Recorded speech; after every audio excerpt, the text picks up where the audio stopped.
కట్టు కథలతో ప్రజలను మభ్యపెట్టడంలో అరితేరిన చంద్రబాబు తాజాగా సత్తెనపల్లిలో జరిగిన సింగయ్య మరణాన్ని కూడా రాజకీయం చేస్తూ వైఎస్ జగన్ పై కుట్రలకు పాల్పడుతున్నాడని ఎర్రగొండపాలెం ఎమ్మెల్యే తాటిపర్తి చంద్రశేఖర్ మండిపడ్డారు.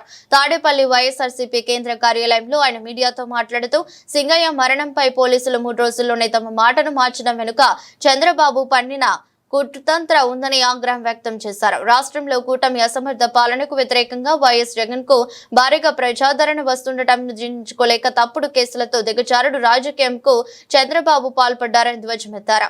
సింగయ్య మృతికి సంబంధించి కూటమి ప్రభుత్వం ఎలా దుర్మార్గంగా వ్యవహరించిందో అన్ని ఆధారాలు ఉన్నాయని, వాటిని ప్రతికాముఖంగా బయటపెట్టి ప్రభుత్వ నీచాన్ని ప్రజలకు చూపిస్తున్నామని అన్నారు. సింగయ్య అనేటటువంటి మా కార్యకర్త మృతిపై మీరు సృష్టిస్తున్నటువంటి, మీరు ప్రజల్లోకి తీసుకువెళుతున్నటువంటి ఒక అసత్యపు ప్రచారం, అబద్ధపు ప్రచారం, కనికట్టు మాయాజాలంతో కూడినటువంటి ఎల్లో మీడియా వారు చేస్తున్నటువంటి తప్పుడు ప్రచారం ఒక్కసారి రాష్ట్ర ప్రజలందరికీ వివరించాలనేటటువంటి నా ప్రయత్నానికి ఒక్కసారి ప్రజలందరూ కూడా ఈ విషయాలన్నింటినీ కూడా స్పష్టమైన ఆధారాలతోటి వైఎస్ఆర్ కాంగ్రెస్ పార్టీ బయటపెడుతుంది.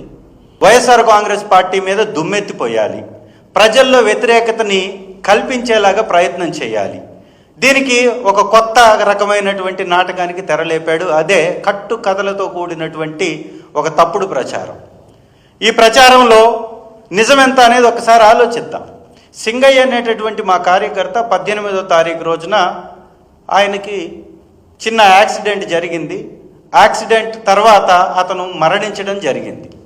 అదే రోజు ఎస్పీ గారు 18వ తారీఖు ప్రెస్ మీట్ పెట్టి ఆ వెహికల్ ఏదైతే హిట్ చేసిందో ఆ వెహికల్ ఒక ప్రైవేట్ వెహికల్, అది కాన్వాయ్లో ఉన్నటువంటి వెహికల్ కాదు, పర్మిషన్లో ఉన్నటువంటి వెహికల్ కాదు, ఒక private safari vehicle AP 26 CE 001 Tata safari vehicle. ఆ వెహికల్ హిట్ అవ్వడం వలన అతనికి దెబ్బలు తగిలాయి, భుజాన మాత్రమే దెబ్బలు ఉన్నాయి. అతన్ని 108 వెహికల్లో తరలించామని వారి మాటల్లో స్పష్టంగా వారు చెప్పారు.